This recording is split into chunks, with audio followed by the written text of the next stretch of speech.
In this demonstration, you'll learn how to use NetCat to create a communication channel between two systems. NetCat is a common tool used to create a communication channel between two different systems. To use NetCat, you can use the nc command in Linux or install nmap on Windows, and that will give you the NCAT command, which is a Windows version of NetCat.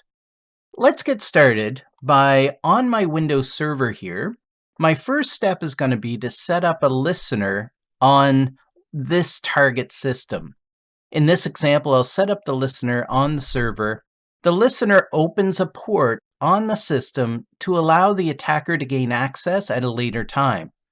This is common for maintaining access after the hacker has compromised the system. Let's get started with a couple commands. So I'm going to click on the Start button, and I'm just going to go to my command prompt here. And what I'll do is I'll run that with admin capabilities. In our Windows command prompt, because I've already installed nmap, and nmap includes the NCAT command, which is the nmap version of NetCat, I can use the NCAT command at any point in time.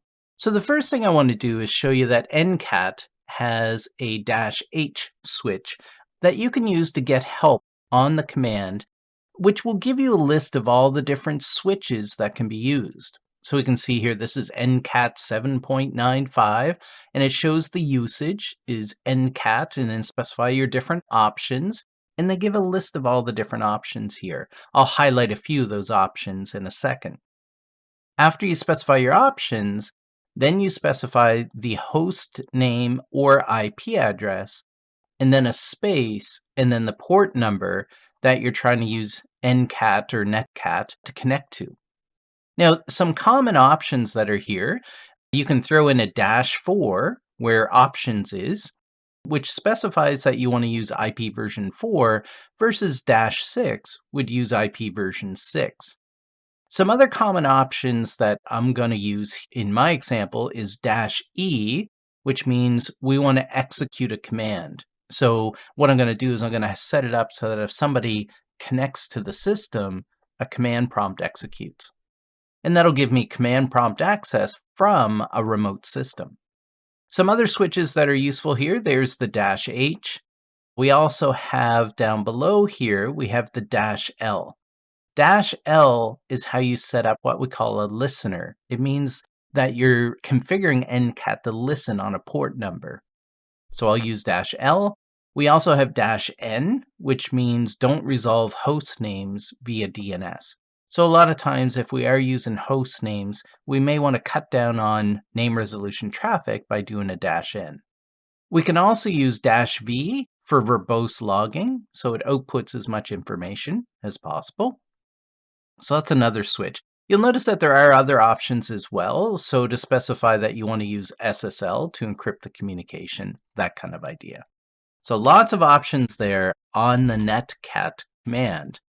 So the next thing I'm going to do is I'm going to use NetCat on this system to set up a listener. So I'm going to do NetCat or NCAT space -N.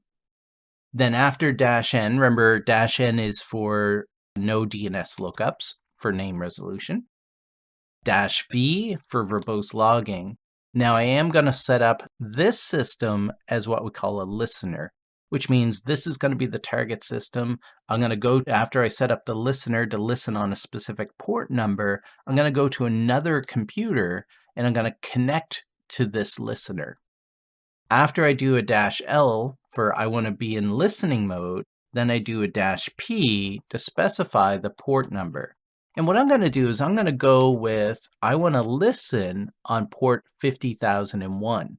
So a lot of our common services like web servers listen on port 80, FTP servers 21, secure websites, so HTTPS will listen on port 443. In this example, I'm configuring my own port number that I want to use, which is 50,001. So in order for somebody or me at a later time to be able to connect to this listener, I have to connect to port 50,001.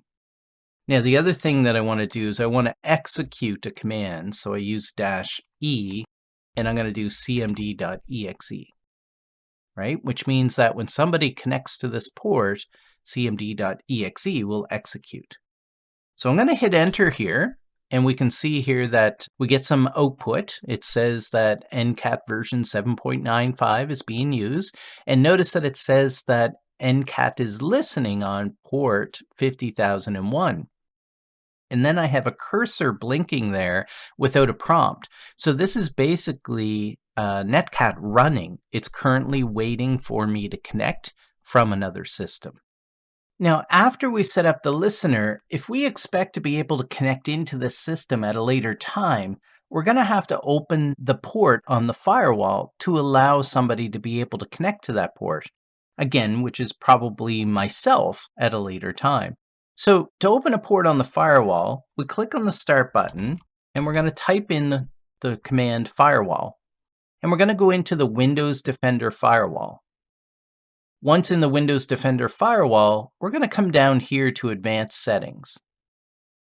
In our Advanced Settings, we're going to choose to create an inbound rule. An inbound rule means we want to allow or block inbound communication. So I right-click on Inbound Rules, and I choose New Rule. And I'm going to build a rule based off the port number of 50,001. You specify what protocol, whether it be TCP or UDP. So NetCat is using TCP, and we're going to go with our port number of 50,001. Then it says, do you want to allow the connection or block the connection? I want to allow the connection. And then for what network profiles, right? Network profile contains settings, and there's 3 different profiles: domain, private, and public. So I do want this rule to be available for all network profiles. So I choose Next. What do you want to call it? We're going to call it port 50,001. And then choose Finish. And notice here that we do have our port 50,001 rule. It also has a green check mark beside it, which means it's enabled. If I want to disable that rule, which means communication would not be allowed through that port, I can just right-click and choose that disable command. Notice the green check mark is gone. I do want it enabled, so I got to right-click and enable it. So now traffic should be able to pass through that firewall. Notice NetCat is still listening. So now I'm going to switch over to my other system and see if I can connect into port 50,001. Okay, I'm on my other system. Now my other system is a Windows 10 system. It does have Nmap installed as well, which means it does have NCAT available at the command prompt. So I'm going to click on the Start button and type CMD. So notice that I'm in my Windows command prompt. The other thing I want you to notice here is notice the prompt. I'm at c:\users\student. Now, just as an example, what I'm going to do is I'm going to type the command hostname. And notice that it says my hostname is Skillsoft Win10A. Perfect. That's important because what I want to do is after we make the connection to port 50,001, you'll notice my prompt will change, which means I'm on the other system in a command prompt. And what I'll do is I'll verify that with the hostname command. So to make a connection using NetCat to the other system, use the NCAT command. I'll use -n for no DNS name resolution, -v for verbose logging, and then you specify the IP address of the target system that's running in a listening state. In this example, that server has the IP address at 10.0.0.1. Then I'm going to put a space, and you specify what port number it's listening on. So it's 50,001. So from a Pentest Plus certification point of view, know how to set up NetCat with a listener. So notice in this example, I don't have a -L, which means I'm not setting this system up as a listener. I am connecting to a system that's already in a listening state on port 50,001. So I'm going to hit enter here. Now watch my prompt. When I hit enter, I was successful, so it shows me the version 7.9 connecting to system 10.0.0.1 colon 50,001. So that's the IP address and then the port number. And notice that my prompt has changed, right? I am now sitting at C:// not C:// users /student. So something changed there. And what it is I'm actually on the other computer right now. I remotely connected into it and it's giving me a command prompt. So if I do the host name command, notice that it says my host name is server A. So I was successful. So I'm currently on server A system.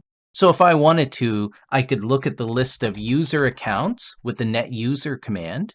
These are the users that exist on that system.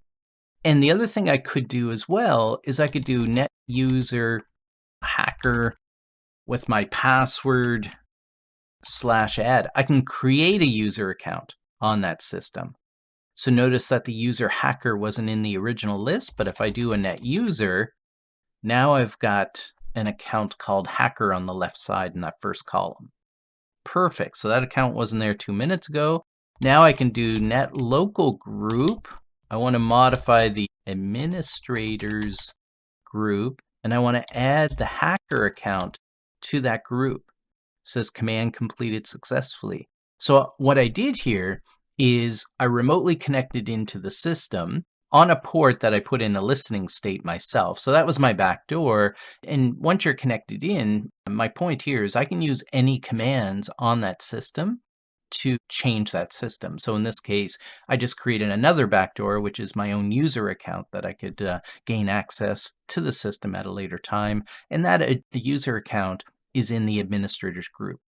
So in this demonstration, you saw how to use NetCat to put a system into a listening state so that you could remotely connect into it at a later time.